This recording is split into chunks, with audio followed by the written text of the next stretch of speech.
नमस्कार मित्रों, Indo saga में आपका स्वागत है। आज हम आपको महाभारत युद्ध के छठे दिन की रोमांचक घटनाओं की झलक दिखाने जा रहे हैं। जैसे जैसे युद्ध आगे बढ़ता है, कुरुक्षेत्र की भूमि पर वीरता और पराक्रम की नई कहानियां लिखी जा रही हैं। छठे दिन का संघर्ष और भीषण होता जा रहा है, जहां दोनों पक्ष अपने सर्वोत्तम योद्धाओं को मैदान में उतार रहे हैं। यह दिन कुछ अप्रत्याशित मोड़ों और महान बलिदानों का साक्षी बनेगा। तो जुड़े रहिए हमारे साथ और जानिए महाभारत के इस महायुद्ध में क्या क्या हुआ।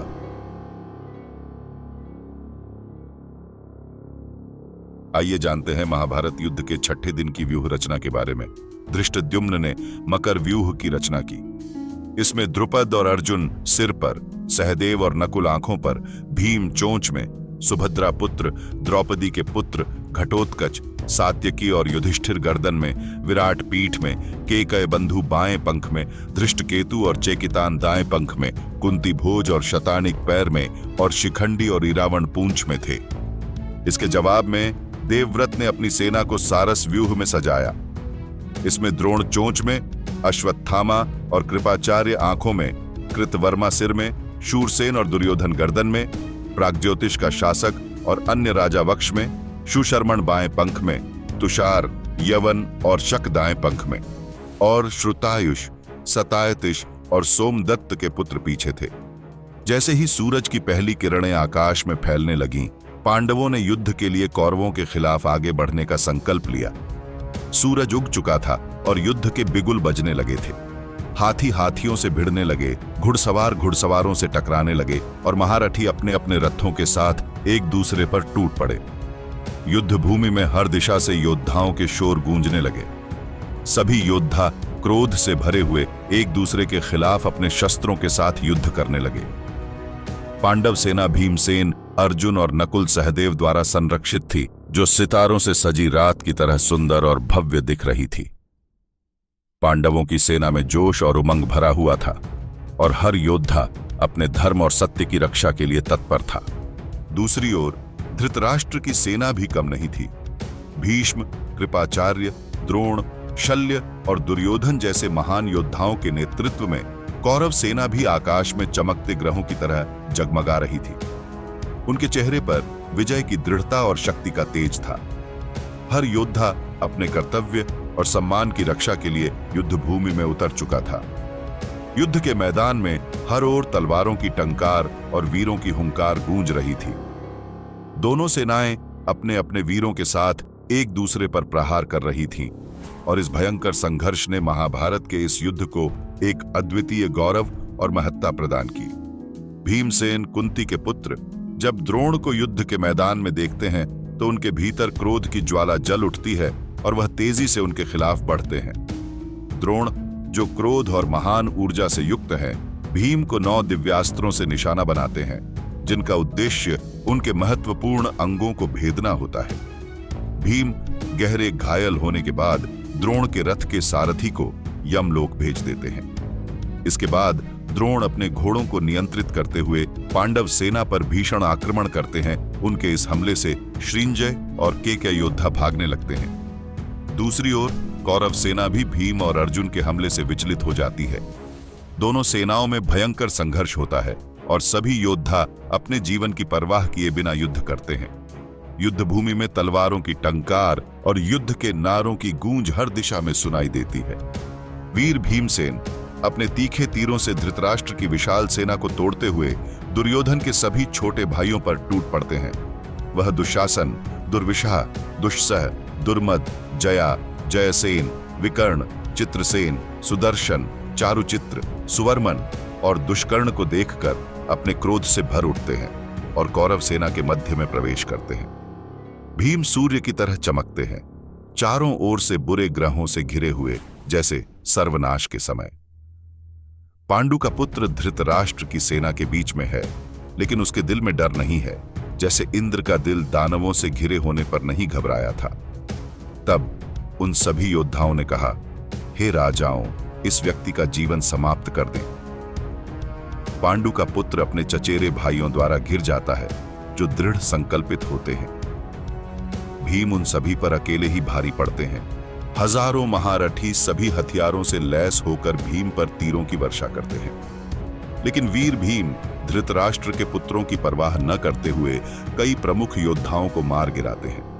अपने चचेरे भाइयों के इरादों को समझते हुए भीम उन्हें मारने का संकल्प लेते हैं। वह अपने रथ को छोड़कर अपनी गदा लेकर कौरव सेना पर टूट पड़ते हैं। जब भीमसेन कौरव सेना में प्रवेश करते हैं तो धृष्टद्युम्न, जो पहले द्रोण से लड़ रहे थे, तुरंत वहां पहुंचते हैं जहां सुबाला का पुत्र था। धृष्टद्युम्न भीम का रथ खाली देखकर विशोक से पूछते हैं, भीम कहां है? विशोक उत्तर देते हैं, पांडु के पुत्र ने मुझे यहां रुकने का आदेश दिया है और अकेले धृतराष्ट्र की सेना में प्रवेश कर गए हैं। यह सुनकर धृष्टद्युम्न चिंतित हो उठते हैं और भीम की सुरक्षा के लिए चिंतित हो जाते हैं। विशोक की बातें सुनकर धृष्टद्युम्न कहते हैं, आज मुझे जीवन की आवश्यकता नहीं है यदि मैं भीम को युद्ध में अकेला छोड़ दूं। यदि मैं आज बिना भीम के लौटता हूं तो क्षत्रिय क्या कहेंगे? देवता भी श्राप देते हैं जो युद्ध में अपने साथियों को छोड़कर वापस आता है। भीम मेरे मित्र और सगे संबंधी हैं, इसलिए मैं वहीं जाऊंगा जहां भीम गए हैं। धृष्टद्युम्न भीम के पदचिह्नों का अनुसरण करते हुए शत्रु की सेना में प्रवेश करते हैं और भीम को शत्रु सेना को नष्ट करते हुए देखते हैं। भीम की गदा से कुचलते हाथियों के निशान देखकर धृष्टद्युम्न को भीम का रास्ता साफ दिखाई देता है। शत्रु सैनिकों के रोने चिल्लाने की आवाजें गूंज उठती हैं जब भीम अपनी प्रचंडता से उन्हें मारते हैं। दुर्योधन अपने भाइयों से कहता है, द्रुपद का पुत्र धृष्टद्युम्न अब भीमसेन के साथ है, चलो हम सब मिलकर इसे मार डालते हैं। धृतराष्ट्र के पुत्र दुर्योधन के आदेश पर धृष्टद्युम्न पर हमला करते हैं। वीर धृष्टद्युम्न प्रामोहना हथियार का प्रयोग कर धृतराष्ट्र के पुत्रों को बेहोश कर देते हैं और वहां से चले जाते हैं। धृष्टद्युम्न के इस चाल से शत्रु सेना में अफरा तफरी मच जाती है। धृतराष्ट्र के पुत्रों को बेहोश देखकर कौरव सेना की हिम्मत टूट जाती है और वे चारों ओर भागने लगते हैं। द्रोण द्रुपद पर हमला कर उन्हें 3 तीरों से घायल कर देते हैं। गहरे घायल होकर द्रुपद युद्ध छोड़कर चले जाते हैं। द्रोण को धृतराष्ट्र के पुत्रों की बेहोशी की सूचना मिलती है और वे उन्हें बचाने के लिए तुरंत वहां जाते हैं। द्रोण प्रज्ञा नामक हथियार का उपयोग कर प्रामोहना हथियार का प्रभाव नष्ट कर देते हैं और धृतराष्ट्र के पुत्रों को होश में लाते हैं। उनके होश में आते ही द्रोण शत्रु सेना पर और भी तीव्रता से हमला करते हैं, जिससे पांडव सेना में भय प्रकट हो जाता है। धृतराष्ट्र के पुत्र होश में आकर फिर से भीम और धृष्टद्युम्न से लड़ने लगते हैं। युधिष्ठिर अपनी सेना को आदेश देते हैं, 12 वीर रथ योद्धा जिनमें अभिमन्यु प्रमुख हो, भीम और धृष्टद्युम्न के पीछे जाएं, मेरी चिंता बढ़ रही है।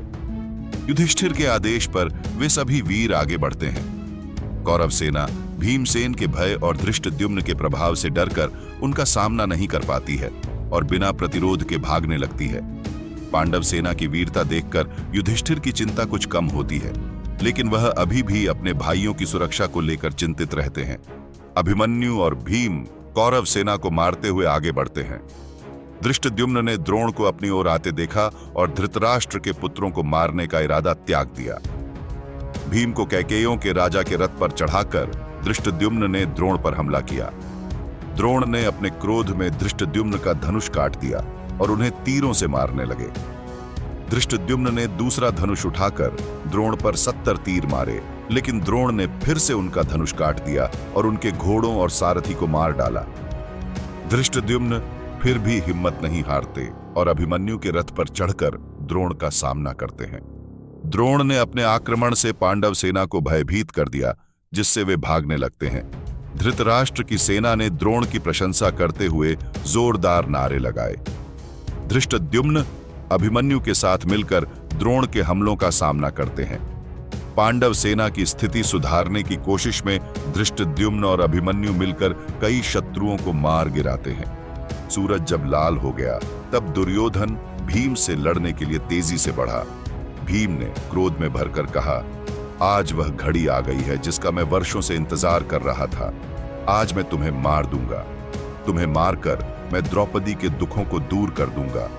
तुम्हें आज अपने कर्मों का फल मिलेगा। दुर्योधन क्रोध और प्रतिशोध की भावना से भरे हुए भीम का सामना करने के लिए आगे बढ़ते हैं। दोनों योद्धाओं के बीच एक भयंकर युद्ध शुरू होता है। जिसमें तलवारों और तीरों की गूंज सुनाई देती है। भीम ने अपने धनुष को बार बार खींचते हुए दुर्योधन पर तीरों की बौछार की। उन तीरों ने दुर्योधन के धनुष और सारथी को मारा। भीम ने दुर्योधन के 4 घोड़ों को यमलोक भेजा और उनके सुंदर ध्वज को काट दिया। भीम ने दुर्योधन को 10 तीरों से मारा, जिससे वह क्रोधित हो गया।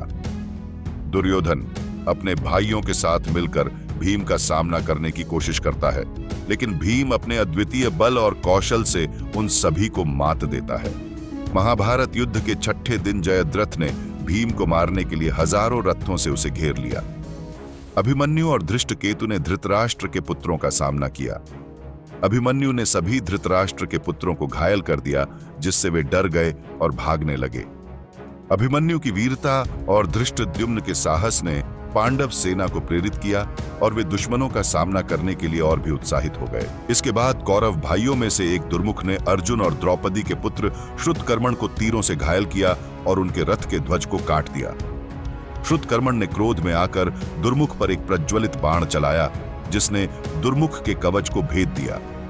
भीम के पुत्र सुतसोम ने श्रुतकर्मण को अपने रथ पर चढ़ा लिया। उसके बाद नकुल के पुत्र श्रुतकीर्ति ने जयतसेन, जो कि दुर्योधन के भाई थे, उन पर हमला किया, लेकिन जयतसेन ने उनके धनुष को काट दिया।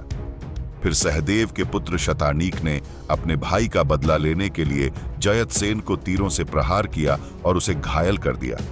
इस प्रकार युद्ध भूमि में दोनों पक्षों के योद्धाओं के बीच भयंकर द्वंद्व चलता रहता है। युद्ध भूमि में धृतराष्ट्र के पुत्रों दुर्मुख, दुर्जय, दुर्मर्षण, शत्रुंजय और शत्रुषा ने केकय भाइयों, जो पांडवों की ओर से युद्ध कर रहे थे, उनका सामना किया। दोनों पक्षों ने एक दूसरे पर हमला किया और एक भयानक युद्ध छिड़ गया। रथों की गड़गड़ाहट और तलवारों की टंकार से युद्ध भूमि गूंज उठी। दोनों सेनाओं के योद्धा पूरी शक्ति से एक दूसरे पर वार करते रहे। दुर्मुख ने केकय भाइयों में से एक पर तीरों की बौछार कर दी, लेकिन केकय भाइयों ने वीरता से उसका सामना किया। दुर्जय और दुर्मर्षण ने मिलकर शत्रुंजय और शत्रुषा के साथ केकय भाइयों पर हमला किया।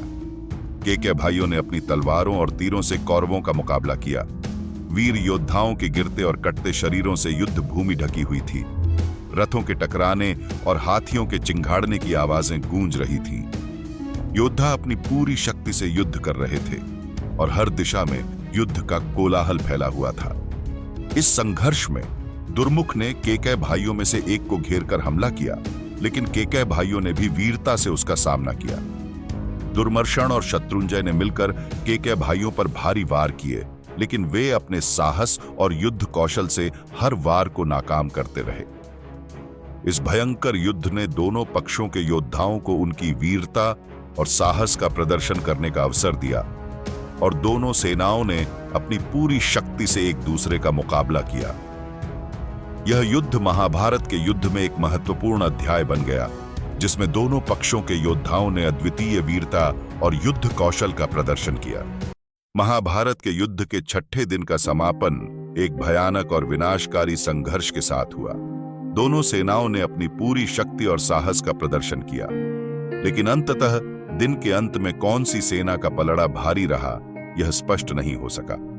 दिन भर के युद्ध के बाद दोनों पक्षों ने भारी नुकसान झेला, लेकिन कौरवों ने अपेक्षाकृत अधिक नुकसान उठाया। 6ठे दिन के युद्ध में पांडवों ने अपनी वीरता और युद्ध कौशल का अद्वितीय प्रदर्शन किया। भीमसेन ने अपने पराक्रम से धृतराष्ट्र के कई पुत्रों को मौत के घाट उतार दिया और कौरव सेना में भय का संचार कर दिया। अर्जुन और अन्य पांडव योद्धाओं ने भी अद्वितीय वीरता का प्रदर्शन किया और कौरवों को भारी नुकसान पहुंचाया। विशेष रूप से अभिमन्यु और धृष्टद्युम्न ने अपने साहस और युद्ध कौशल से दुश्मन के कई योद्धाओं को पराजित किया। कौरव सेना की ओर से भीष्म और द्रोणाचार्य ने अपने युद्ध कौशल से पांडव सेना को भारी नुकसान पहुंचाया। भीष्म पितामह ने अपनी प्रचंडता से पांडव सेना के कई प्रमुख योद्धाओं को मार गिराया। द्रोणाचार्य ने भी अपने कुशल युद्ध कौशल से पांडवों के कई योद्धाओं को पराजित किया, लेकिन फिर भी कौरव सेना के प्रमुख योद्धाओं की संख्या में भारी कमी आई। 6ठे दिन के युद्ध के अंत में युद्ध भूमि एक भयंकर और भयानक दृश्य प्रस्तुत कर रही थी। हर दिशा में मरे हुए योद्धाओं के शव बिखरे पड़े थे। रक्त से सनी हुई भूमि और टूटी हुई रथों, हथियारों और कवचों का दृश्य भयानक था। हाथी, घोड़े और रथ योद्धाओं के शवों से युद्ध भूमि ढकी हुई थी। युद्ध का यह दिन भीषण और विनाशकारी था, जिसमें दोनों पक्षों ने अपनी पूरी शक्ति का प्रदर्शन किया और अगले दिन के युद्ध की तैयारी में जुट गए। इस प्रकार छठे दिन का युद्ध समाप्त हुआ और दोनों सेनाओं ने अपने अपने शिविरों में लौटकर अगले दिन के युद्ध की रणनीति पर विचार किया। प्रिय दर्शकों, एपिसोड 6 देखने के लिए आपका धन्यवाद। हम आशा करते हैं कि आपको महाभारत के इस भयंकर युद्ध का विवरण पसंद आया होगा। कृपया हमारे चैनल इंडो सागा को लाइक, शेयर और सब्सक्राइब करें ताकि आप आगे आने वाले सभी एपिसोड्स को देख सकें। धन्यवाद।